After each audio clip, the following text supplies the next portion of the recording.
Good evening, I'm Jill Sobkow. And I'm Michelle Stewart. The Surgeon General speaks out against advertising of alcoholic beverages. And Isabella County Police continue investigating a car accident over the weekend that killed 2 Mount Pleasant women. Sal Giaco with sports and Mark Moses with weather coming up on News Central.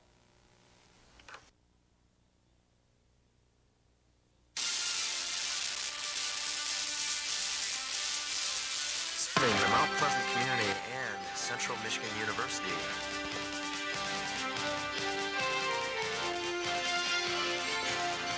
With Michelle Stewart, Laura Skripchek, Mark Moses with weather, and Sal Giaco with sports. This is News Central. 2 Mount Pleasant women are dead following an early morning car crash near the corner of South Wise and Broomfield. Police at the Isabella County Sheriff's Department say 26-year-old Mary Ann Evans and 36-year-old Linda Lee Lowry were pronounced dead at the scene. The women were passengers in a car driven by 27-year-old Mount Pleasant resident Renee Barnes. Barnes is listed in serious condition this morning at Mid-Michigan Regional Medical Center in Midland. A fourth passenger, 29-year-old Renee Rossberger of Shepherd, was listed in critical condition at St. Mary's Hospital in Saginaw. Police say Brown was northbound on South Wise when she lost control of her vehicle and slid sideways into a pickup truck driven by 29-year-old Kevin Potter of Midland. Potter was treated for minor injuries and released from Central Michigan Community Hospital. Police say Evans was the only one believed to be wearing a seatbelt, and alcohol may be a related factor in the accident. The incident remains under investigation. A new study says Michigan ranks 39th among the 50 states and the District of Columbia for child well-being. The rating represents a slip from last year when Michigan was ranked 36th overall by the Kids Count data book. Experts say the Michigan rankings are part of a national pattern of child neglect. The study says Michigan's children slid backwards in 7 areas, including percentage of low birth rate among babies, the second being teen violent deaths, the third is the births among single teens, fourth is the juvenile custody rate, fifth is children living in poverty, sixth is 9th graders who graduate from high school in 4 years, and the last one is children living in single-parent families. The study does show that the infant mortality rate has improved, but Michigan still ranks 41st in that category. Dave Camp, our local U.S. House representative, is among the top 100 users of the free congressional mail privilege. A representative from Detroit was at the top of the list. Representative Barbara Rose Collins exceeded her allowance by more than $22,000 in 1991. According to the Taxpayers Union, the House members spent $30.4 million in the second half of last year. The mailing privilege was historically allowed so that representatives could report to their home districts about activities in Washington. In recent years, however, the reports have resembled campaign literature. Surgeon General Antonio Novello says the alcohol industry is trying to encourage young children to drink. Novello made her comments today at Washington conference on alcohol-related injuries. The Surgeon General is demanding that the industry warn young people of the consequences of drinking. She says that she intends to keep the heat on the industry to make sure every advertisement is balanced. If there are ads with mixed messages, she wants them taken off the air. Novello says also that colleges should tighten up their own rules about on-campus ads. Also, better labeling of alcoholic beverages is another demand. She says current labeling practices are outdated. And just when you found a solution to the problem, an answer to the question, or the purpose to the assignment, a full-blown headache sets in. What causes these cranial problems, and how can we combat them? Our Health Beat reporter, Candy Cobflesh, has details. Do you frequently get headaches that make your ears stand on end? Well, you aren't alone. According to Dr. Penelope Cook of the Faust Hall Health Services, headaches have a variety of reasons for popping up. From paperwork to homework, headaches can occur at any time for any particular reason. They can be related to muscle tension, which can lead to headaches. Infections can cause problems and cause headaches. Any kind of disease process that may be or an infection that may be causing a fever can cause a headache. Dr. Cook explains why women seem to have more headaches than men. I would say that they probably present to a physician's office more often than males do, and perhaps the incidence is higher because I think they're more verbal about it. But whether there's an actual true or higher incidence in females, I'm not sure that that's the case. So how can we get rid of those nasty headaches that seem to plague us? Well, aspirin is an excellent way to treat a headache, and there are other, the other two main over-the-counter medications are ibuprofen and acetaminophen. I'm Candy Cobb Flesh for News Central. Stay healthy. The Mount Pleasant City Commission has a full agenda for tonight's meeting. The commission will once again look at the possibility of constructing a water tower and a treatment plant. Many questions were raised at the public hearing held at the beginning of the month. A number of Mount Pleasant residents questioned the necessity of such a facility. The commission plans to have an engineer present at tonight's meeting to discuss the project in more detail. The city and university task force recommendations are also on the agenda. The city will discuss 14 of the 35 recommendations. The commission reduced the list in order to take action on the ones that they felt were most important. 2 ordinances will also be introduced tonight. One deals with partying and the other with noise. The meeting is at 6:30 tonight at City Hall and is open to the public. Some state lawmakers are against the elimination of a tax break for Michigan businesses. These Democrats, who are going against their party's plans, want to reduce property taxes without shifting the burden to businesses. Senators Debbie Stabenow of Lansing and Representative Diane Byram of Ogadaga admit that only a handful of politicians support the proposal, but they hope it will lay the groundwork for the future. The proposal would raise either the sales tax or income tax or to replace money lost in property tax cuts. Pride Week, featuring Native American cultures, kicks off this week with Bill Mills, a speaker on how to have a winning spirit.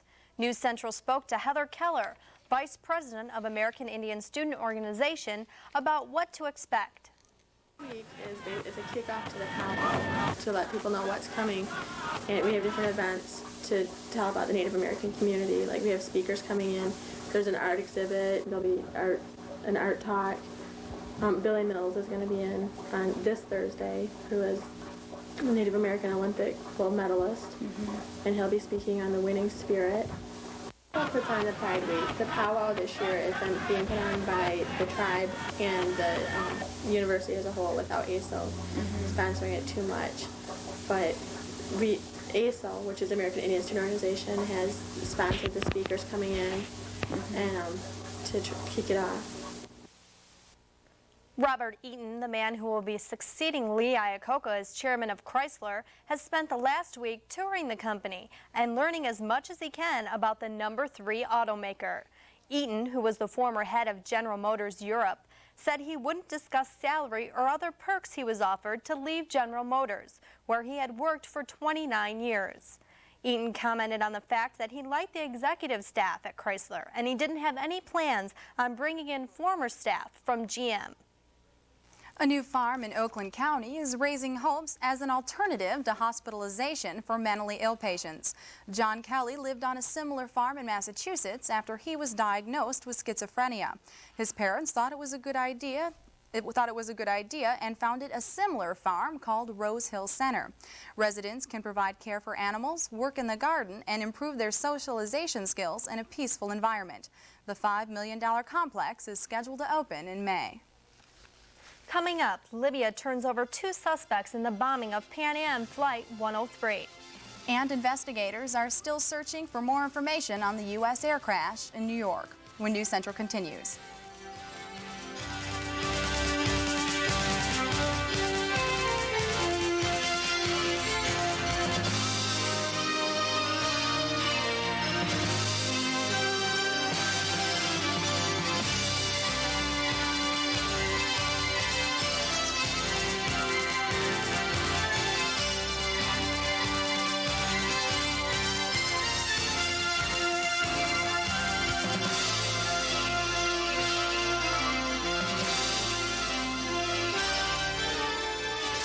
This is Anna.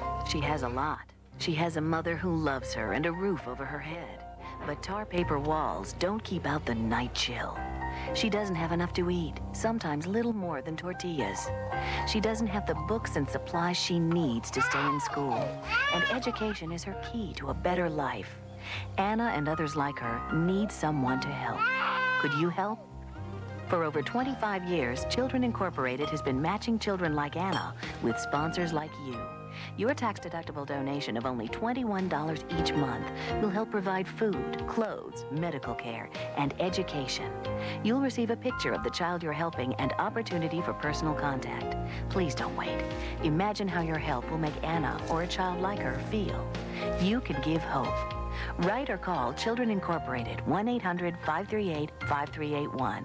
That's Children Incorporated, 1-800-538-5381.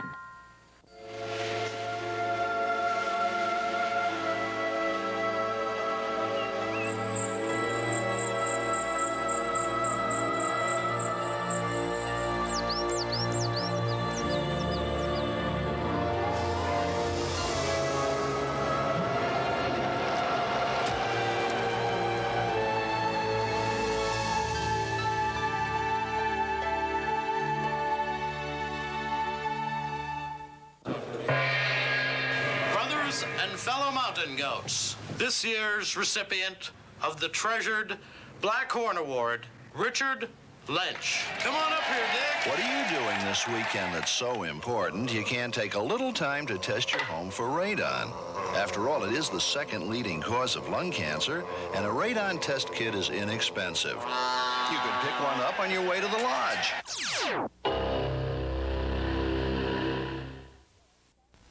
The president of U.S. Air says it's still too early to say what caused the crash last night of one of the company's planes at LaGuardia Airport, New York. Seth Schofield says there is no confirmation that the pilot tried to abort the takeoff. Witnesses had said the plane began to take off when the nose came back down before the whole craft went into Flushing Bay. Schofield says the captain is among the 26 people killed in the wreck, but he says the first officer survived and remains hospitalized. Investigators are waiting until he recovers before questioning him. The U.S. Air Chief Executive says the plane involved had an excellent safety record, and he also says there's no indication that the 2 de-icings before the takeoff contributed to the crash. A partial list of survivors has been compiled, and it includes soap opera actor Richard Lawson, and one person is still missing.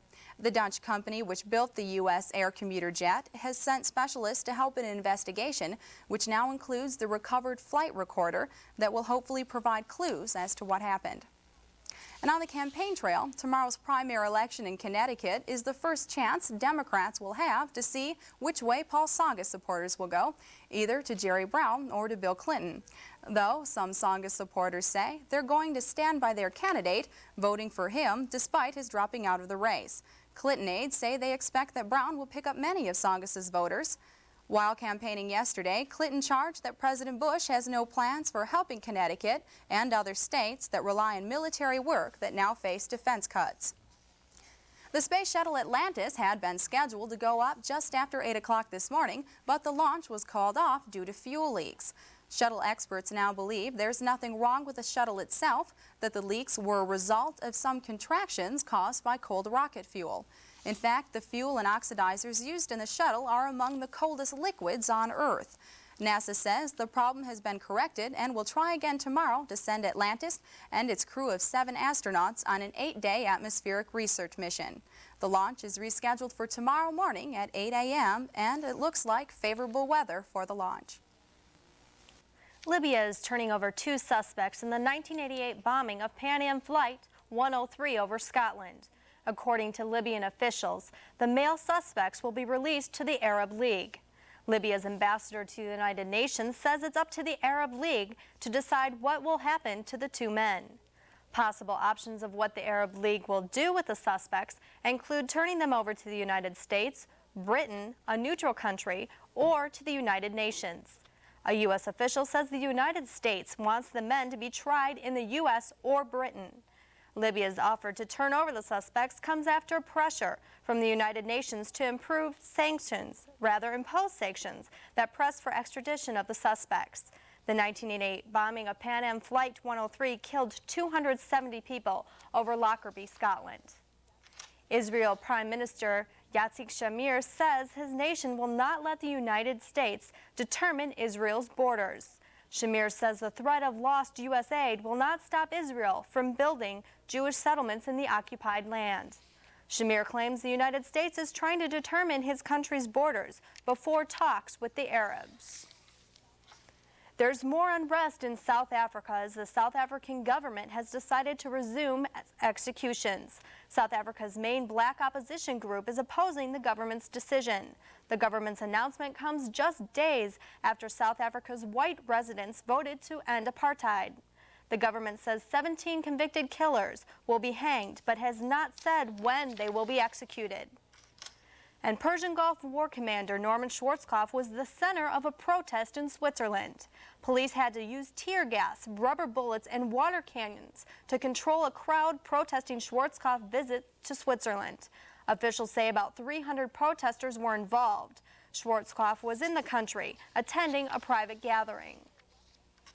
And shipping of nuclear weapons from the Ukraine to Russia may soon resume. The nuclear weapons are being shipped so that they can be destroyed.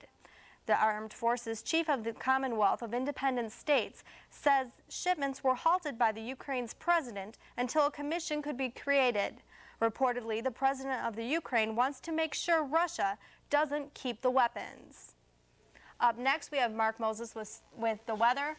It was a beautiful day out. Sunshine, what was that? Yeah, it was nice, and the temperatures were actually warm. They were above freezing. I'll tell you what, it might not last that long, bro. We might have some showers moving in, and I'll tell you about it next, coming up in the forecast.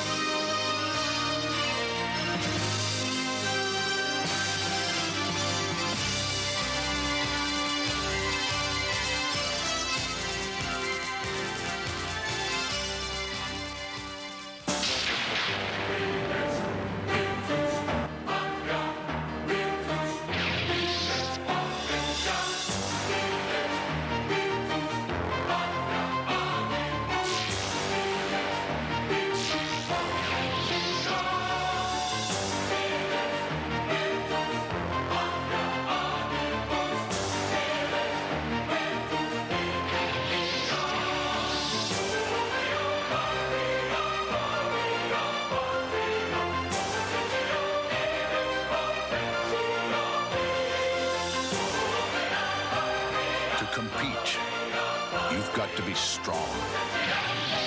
To win, you've got to be smart.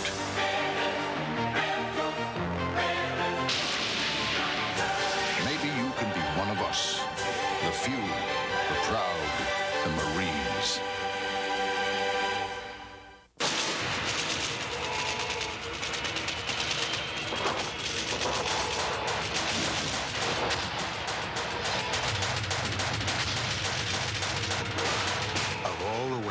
Used in the world in the last 40 years, none had more power than this one.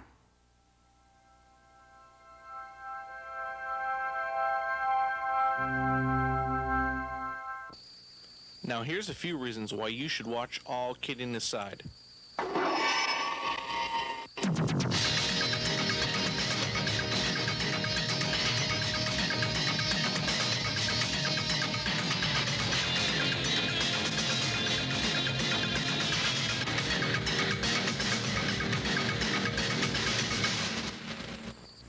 All Kidding Aside, Tuesdays and Thursdays at 11 p.m. on Moore Hall, Channel 34.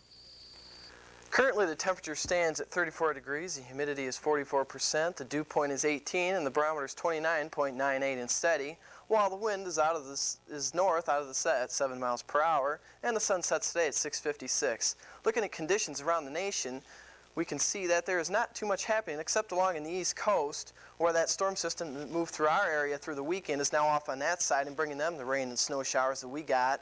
And they're getting a lot of heavy rain and snow along in that area, especially up in New York area where they're getting the lake effect snow with that. And it's bringing, about 8 inches to that area.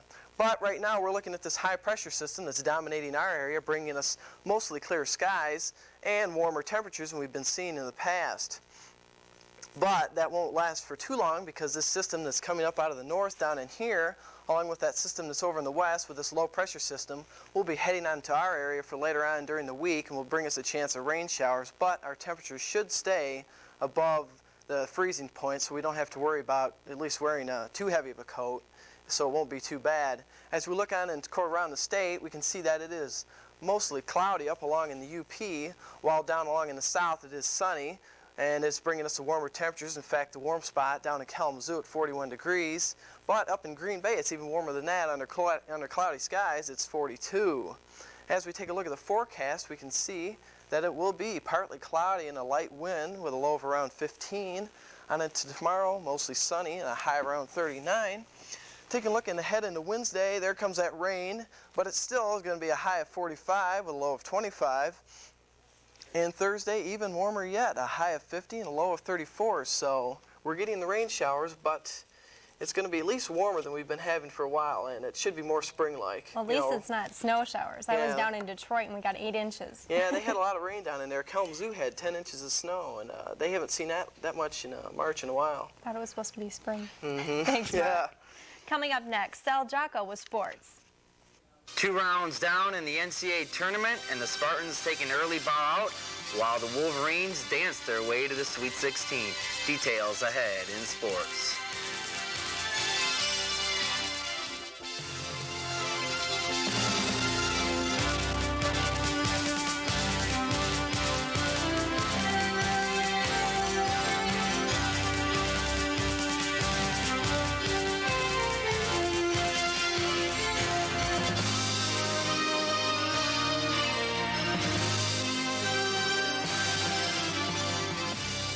There is a mighty spirit shining out. In Salisbury, Maryland, the hungry are being fed. In Wind Falls, Indiana, a man who learned to read at 47 is making sure others learn earlier. In Hope, New Mexico, people turned an abandoned school into a thriving community center. In Boston, Massachusetts, neighbors set up a crime hotline that's making their streets safer. From Seattle to Galveston, from Buffalo to Fargo, every day, someone in America is doing something to light up another life. But there is so much more to do. The light to do it is within us all. We only need to share it. Contact the Points of Light Foundation. Do something good. Feel something real.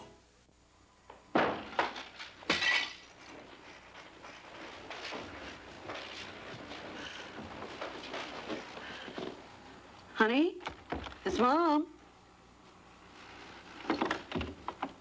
Please let me in. I'm worried. Learn to see the signs of mental illness. 2 out of 3 people who get help get better. For a free booklet, call the American Mental Health Fund. You made it! Hey, I couldn't have gotten through physics without you. Yeah, well, you're on your own at college. It's not fair. That's all right. I'm gonna get a job, you know, I'm gonna start working, I'm gonna save, and I'll be in college in another year or 2. Nice. So, what do you have planned, Mike? I think I'm gonna go home and make a sandwich. Okay. Support the United Negro College Fund. A mind is a terrible thing to waste. The NCAA tournament continued yesterday, and if you're a Michigan Wolverine fans, the Fab Five are still dancing amongst the 16 remaining teams. But if you're a Michigan State fan, the Spartans took an early bow out of the tournament, losing to the University of Cincinnati in the second round. As for Michigan, they beat a tough team on Temple Friday and came back yesterday to put on quite a show en route to a 102-90 win over East Tennessee State.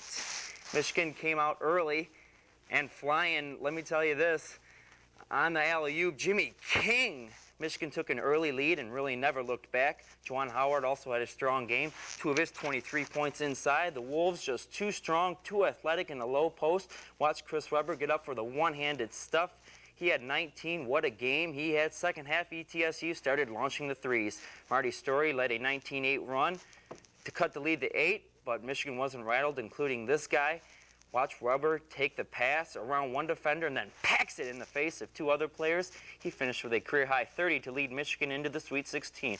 As for Michigan State, no such luck. Good effort by Sean Rusberg, 27 points. He kept State close, but Cincinnati just too tough. They played excellent ball. Flint native Anthony Buford cans the 3. They pulled ahead and never relinquished the lead. Buford burns the Spartans again right here. He had 21. MSU tried to come back. They would pull within 4 on the nice passing. Poplawski finds a cutting Anthony Miller in the foul, but the effort was spoiled by an error-free Cincy team down the stretch. They pulled away in the end to take a 77-65 victory, eliminating the Spartans from the tournament and leaving Coach Judd Heathcote a little upset. So the Michigan Wolverines advance to the Sweet 16. They will meet by far their toughest opponent come Friday when they tangle with Oklahoma State. That game in Lexington, Kentucky, in the Midwest region, where the number 1, 2, and 3 seeds are already eliminated. That leaves Memphis State against Georgia Tech, and UTEP will go up against the University of Cincinnati. In the East region, number 1 seed Duke still alive and rolling. They will take on number 4 seed Seton Hall, and UMass will take on Rick Pitino's Kentucky Wildcats.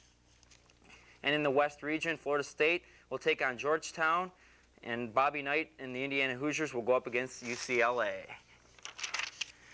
In the NBA, the Detroit Pistons tried to come back from their overtime loss against the Boston Celtics. They had a perfect opportunity yesterday against a subpar Charlotte team, and the Pistons came away in the short end of the stick. They lose their second in a row, a 113-101 loss at the Hornets' Nest. The dunk of the day goes to Hornets mascot off the trampoline with the somersault. Not bad, eh? The Hornets off and running. Muggsy Bogues to Larry Johnson for the easy lay-in. Johnson had 22 points. The Pistons kept it close. John Sally takes the lob and then stuffs it home. Detroit down 1 at the half. They kept the pressure on in the second half. Isaiah gives it to Sally behind the back to Orlando Woolridge for the stuff, but the Hornets clamped down on defense. Johnson with the big swat. That inspired the offense. J.R. Reed with the fall away and the foul. Pistons just stumbled the rest of the way off the turnover. Muggsy Bogues gets it to Johnson, who puts the finishing touches on. In the NHL, the Detroit Red Wings ran into a hot Philadelphia Flyer team. The Wings, on the other hand, anything but red hot. Losers of 7 of their last 10, including last night's 4-3 loss in Philadelphia. Against the Flyers at the Spectrum, Wings scored first. Paul Eisbart there. Then they center it to Claude Boivin, who shot deflects off Bob McGill's leg. The Wings tighten up the defense. Steve Chason with the steal and the rocket through the pads of Ron Hextall. That made it 2-1, and then things got ugly. Bob Probert and Terry Karkner exchanging blows, both players getting their licks in, and the fight was a draw. Back to hockey. Jimmy Carson put the Wings up again with this blast. That made it 3-2, but the Flyers come back with 2 unanswered goals in the third period. On the power play, Mike Reekie tips it into the open net. That tied it, and then the game winner came with just over 4 minutes left. Stefan Duche rifles it past Cheveldae, and the Wings lose their second in a row. That'll do it for sports. One other note, the World Cup soccer is coming to the Pontiac Silverdome. That was just announced today. They'll have to tear apart the artificial turf in the dome and plug in some grass to get that going. That comes in, of course, in 1994. Are you a big soccer fan, Sal? Big soccer fan. I'm Italian. I guess I'm a big soccer fan, but... Come by nature, huh? Yeah, it should be tough to get tickets, though. That is a big event, definitely. Oh, okay. Well, thanks, Sal. Sure. Jill? A college professor at DePaul University in Chicago teaches a course called Sociology of Rock Music. She also has written a book called Heavy Metal, A Cultural Sociology. If parents won't believe their children when they say it's okay to listen to rock music, maybe they will listen to Professor Dina Weinstein. Weinstein says heavy metal is no worse than other forms of rock that parents were afraid of in the 50s and 60s. What do you think about that? Rock and roll. Well, I suppose it could be debatable. It'll always be around, that's for sure. I guess it's always up to the parents' discretion, most of the time, it seems. They're studying it in the classroom, too, now, huh? I think we should get that class at Central. What do you think? Sociology of rock and roll. Yeah, not bad. Well, thank you for joining us at News Central. Good night.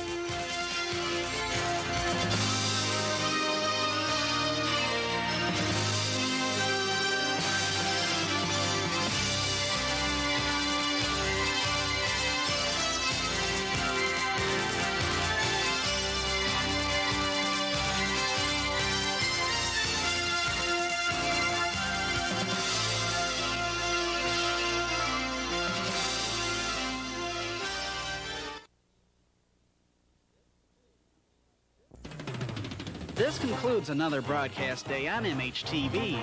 Moore Hall Television is owned by Central Michigan University and is operated by the Department of Broadcast and Cinematic Arts. MHTV broadcasts on Cablevision of Mount Pleasant and CMU Telecommunications Channel 34. MHTV will return to the air